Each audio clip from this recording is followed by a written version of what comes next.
دیکھیں آج ہماری پھر وہ دہشت گردوں کی تاریخ تھی، اور پھر جج صاحب جو ہے حسب روایت جو ہے پھر دوبارہ اپنا رخصت پر چلے گئے، اور پھر ایک جو ہے ایکٹنگ جج صاحب کے پاس ہماری جو ہے پیشی ہوئی۔ آپ نے دیکھا کہ ساری جو ہے ماشاءاللہ قیادت موجود ہے، اور سارے جو ہے ہم کارکن ہیں، اور ہم جو ہے عمران خان ہی کے سپاہی ہیں، اور اسی انداز سے انہوں نے جو ہے الجھا رکھا ہے۔ کیس میں کچھ بھی نہیں ہے، نہ سننے کو کوئی تیار ہے، اور یہاں جو فسطائیت ہو رہی ہے آپ کے سامنے ہے سارا۔ یہاں اسمبلی میں بھی جو کچھ ہو رہا ہے آپ کے سامنے ہے، مار کٹائی ہو رہی ہے۔ عمران خان 2 سال سے زائد ہو گئے ہیں اس کو پابا سلاسل کیا ہوا ہے۔ جو پاکستان کا ایک دلوں کی دھڑکن ہے اس کو انہوں نے اندر رکھا ہوا ہے، اور ہماری یہ استدعا جو ہے بدستور اور مسلسل اور تواتر سے آ رہی ہے کہ عمران خان صاحب کے بغیر نہ تو کوئی بجٹ میں ہماری جو ہے میننگ فل پارٹیسپیشن ہو سکتی ہے، اور نہ ہی کوئی اور فیصلہ جو ہے قومی سطح کا جو ہے ان کے بغیر، ان کی جو ہے شراکت کے اور ان کی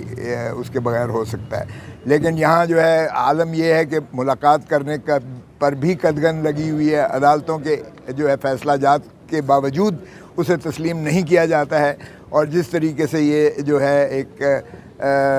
وہ وہاں لنچ کیے جا رہے ہوتے ہیں، تو پھر کیا ضرورت ہے کابینہ کی، اور کیا ضرورت ہے پارلیمان کی، اور کیا ضرورت ہے حکومت کی، اگر آرمی چیف نے ہی سارا کچھ جو ہے وہاں کرنا ہے اور طے کرنا ہے۔ کبھی یہ ہوا ہے کہ جو ہے صدر امریکہ کا جو ہے وہ آرمی چیف سے ملاقات کر رہا ہو، اور آرمی چیف جو ہے وہ ترجمانی کر رہا ہو پاکستان کی ریاست کی؟ تو پاکستان کی ریاست کو انہوں نے جو ہے ایک مذاق بنا کے رکھ دیا ہے، عوام کو جو ہے حقوق سے بالکل عاری کر دیا ہے، پارلیمان جو ہے بے وقت کر کے رکھ دی ہے۔ کوئی قانون نہیں ہے، کوئی آئین نہیں ہے آپ کے سامنے ہے۔ جہاں رول آف لا نہ ہو، جہاں قانون کی پاسداری نہ ہو، عملداری نہ ہو، جہاں آئین کی جو ہے تضحیق ہو رہی ہو، اور سپریم کورٹ میں بھی جس انداز سے راجہ صاحب وہ مخصوص نشستوں کا کیس کر رہے ہیں اس کو بھی طوالت کی جا رہی ہے، اور سپریم کورٹ کے اس واضح فیصلے پر بھی عملداری نہیں کی جا رہی ہے۔ آج تک پی ٹی آئی جو سب سے بڑی پارٹی ہے پاکستان کی، اسے تسلیم نہیں کیا جا رہا ہے، اور الیکشن کمیشن حالانکہ چیف الیکشن کمشنر جنوری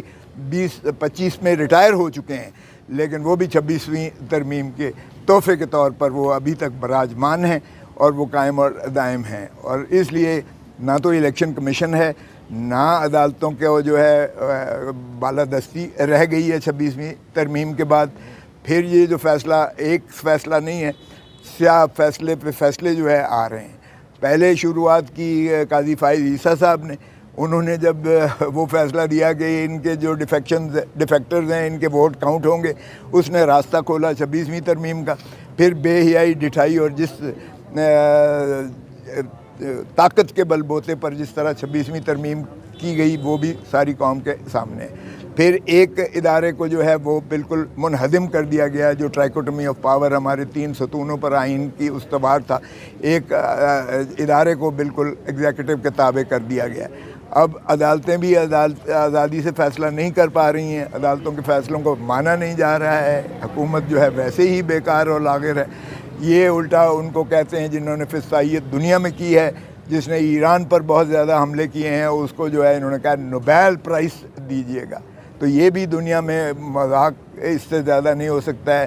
ادھر آپ دیکھیں کہ امریکہ میں جو حملے ہوئے ہیں ایران کے، وہ کانگریس چلا رہی ہے کہ کانگریس کی منظوری کے بغیر کوئی جو ہے ایسا آپریشن صدر امریکہ کو اختیار نہیں ہے۔ تو اس طرح سے وہاں بھی ریجیم چینج کی بات ہوئی۔ تو ریجیم چینج تو ہم جب کہتے تھے کہ ریجیم چینج وہاں سے ہوا ہے، تو اس وقت تو انہوں نے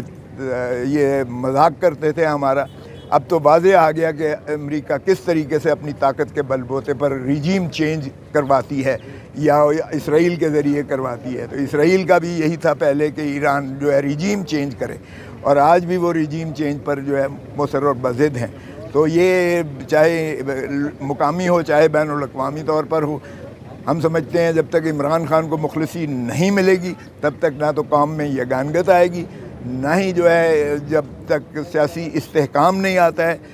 نہ معاشی استحکام آئے گا، نہ ملک آگے چل پائے گا۔ تو اس لیے جتنی جلدی عمران خان کو مخلصی دی جائے اور سیاسی قیدیوں کو جب تک رہا نہیں کیا جائے گا، آئین کی عملداری نہیں ہوگی، رول آف لاء نہیں ہوگا اس ملک میں، عوام کو ان کا حق نہیں ملے گا اور یہ فسطائیت ہوگی، تو یہ ملک کا نقصان ہو رہا ہے۔